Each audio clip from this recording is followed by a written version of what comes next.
I am not Greg Kinnear. So sorry I'm not Greg Kinnear. If I've done my job by the end of this speech, I will in fact be Greg Kinnear. Thank you so much. I feel lucky. I feel honored to be here with you this morning. And I said to a few people last night, I have community envy. Don't you feel lucky? Don't you feel lucky? We are as healthy as our most unfortunate members, and you are part of a community that is helping to end homelessness one family at a time, giving them dignity and respect. And I know for me, when I give, when I show up at a breakfast like this, I'm doing it for me. And you want to believe that your time, your effort, and your money is being put to good use, and clearly it is. I congratulate all of you on choosing to be here this morning and on picking such a spectacular organization to support. As I see it, beyond the gift, here we go, hope it's not too loud. Beyond the gift I give myself when I'm compassionate, addressing homelessness is vital for the overall well-being of this and every community. Poverty is pandemic in America. The following are some of the startling statistics you haven't yet heard this morning. Approximately 45 million Americans were living in poverty in 2009, and experts believe the number is increasing. A record number of families are living just on the edge. Far too many are one paycheck or one hospital visit away from homelessness. As of June, the number of Americans on food stamps had set a new all-time record for 19 consecutive months. Incidents of domestic violence have increased as much as 30% in some communities. And today, 1 out of every 5 children in the United States is now living in poverty. These statistics break our hearts, and yet the Shelter Network knows that a solution is possible. What I have found, talking to Michelle and touring one of their shelters yesterday, was that they seem to understand that there is more than one way to do this, and in fact, if we want to heal the community, we have to do it as a community. I work with a teen shelter in Los Angeles that gives support and shelters to teenagers, many of whom did not run away. That's what people think, but many of them were thrown out of their homes. I made this short film that you mentioned about this woman named Lisa Nigro, who was a cop and didn't feel that she was able to help enough in that way, so she started serving sandwiches to homeless people in the park out of a red wagon. Then she got a school bus and put tables inside and called it the Inspiration Cafe. She now has 3 restaurants in Chicago, and her mission statement is to serve the homeless with dignity and respect and to help them get back on their feet. The Shelter Network understands this, and for that reason collaborates with our other organizations that help with food, support for women, and family service agencies. The fact is, as we learned, homelessness can happen to anyone or to any family. It can happen for a range of reasons and often be unexpected. More people than we know who we see every day working in low-paying jobs cannot manage on their meager paycheck to find a home.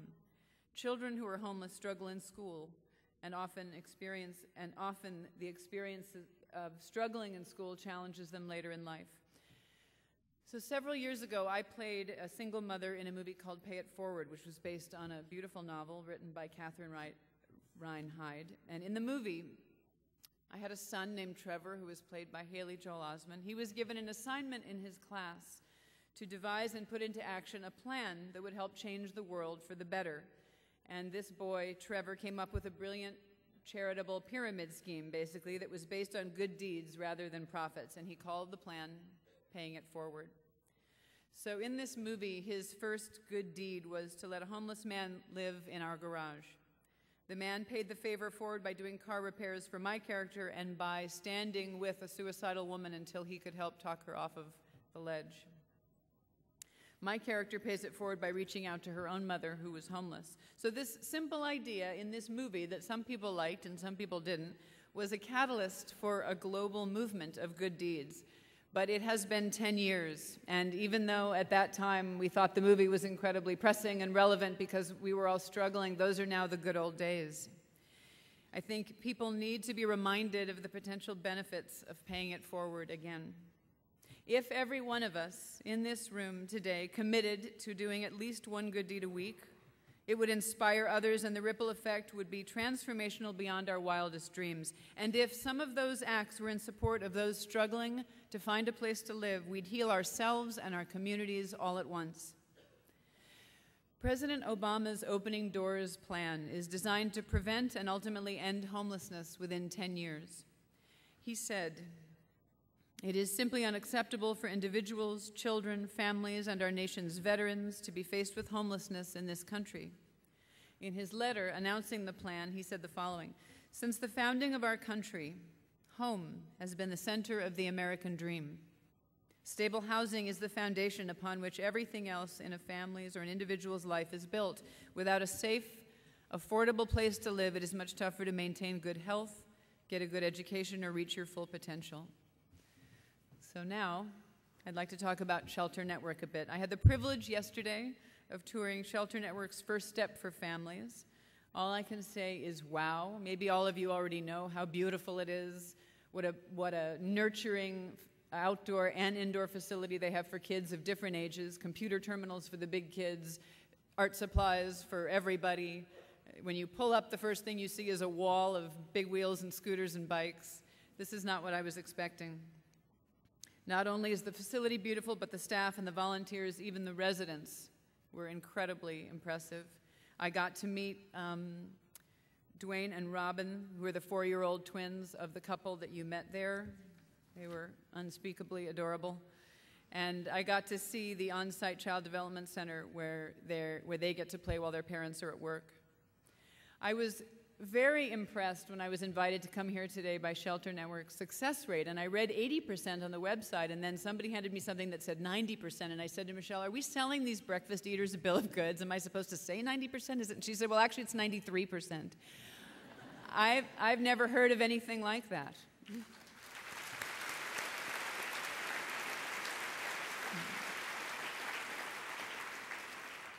It was also heartening to hear about the organization's work with homeless veterans, about their Housing First program and homeless outreach team, and about the community cost savings that have come as a result of Shelter Network's Vendom program, which provides stable housing and services for those who are chronically homeless.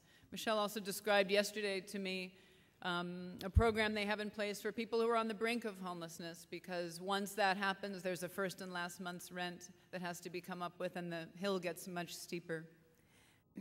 Shelter Network obviously has a proven model for success. It is something the community should be proud of and that should be protected and invested in by all who can to the fullest extent possible, especially now during these difficult times, as Michelle described.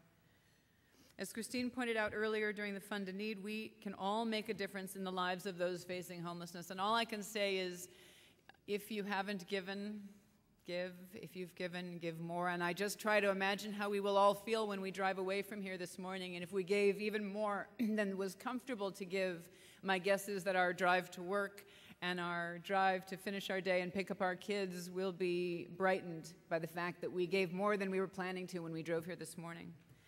Thank you all so much for allowing me to be part of what you're doing. I'd like to kidnap all of you and bring you to the west side of Los Angeles. I'm hoping that's possible. We need you there as well.